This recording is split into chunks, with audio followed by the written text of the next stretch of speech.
இது 2025 முதல் 26 வரை ஆண்டுக்கான ஸ்பெஷல் இன்டென்சிவ் ரிவிஷன் சிறப்பு தீவிர திருத்தம் செயல்முறை பற்றிய விரிவான விளக்கம். ஓட்டுடன் வாக்கு பெட்டி என்றால் என்ன? என்பது இந்திய தேர்தல் ஆணையம் நடத்திய ஒரு வாக்காளர் பட்டியல் சரிபார்ப்பு மற்றும் புதுப்பிப்பு நடவடிக்கையாகும். இதன் நோக்கம் தகுதியுள்ள புதிய வாக்காளர்களை சேர்த்தல், தவறான இரட்டை பதிவுகளை நீக்குதல், தேர்தலுக்கு முன் பட்டியலை துல்லியமாக வைத்திருத்தல். குண்டூசி எங்கு நடைபெறுகிறது?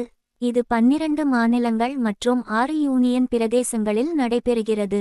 தமிழ்நாடு, புதுச்சேரி, அண்டமான், லட்சத்தீவுகள் உள்ளிட்ட பகுதிகள் இதில் அடங்கும்.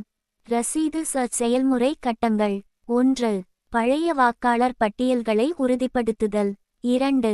ப்ளோக் பூத் லெவல் ஆஃபீஸர் மூலம் வீடு வீடாக சென்று சரிபார்ப்பு. 3. 2002 முதல் 2004 வரை பட்டியலுடன் ஒப்பிடுதல். 4. புதிய வாக்காளர்களிடம் ஆதார ஆவணங்கள் பெறுதல். 5. இரட்டை, தவறான, இல்லாத நபர்களின் பதிவுகளை நீக்குதல். 6. புதிய வாக்காளர்களை சேர்த்தல். 7. தற்காலிக பட்டியல் வெளியீடு. 8. பொதுமக்கள் கருத்து திருத்தம் எதிர்ப்பு பெறுதல். 9. இறுதி பட்டியல் வெளியீடு. 10. தகவல்களை தேசிய வாக்காளர் தரவுத்தொகுப்புடன் ஒருங்கிணைத்தல். 3 மணி காலக்கெடு. தொடக்க தேதி அக்டோபர் 28, 2025.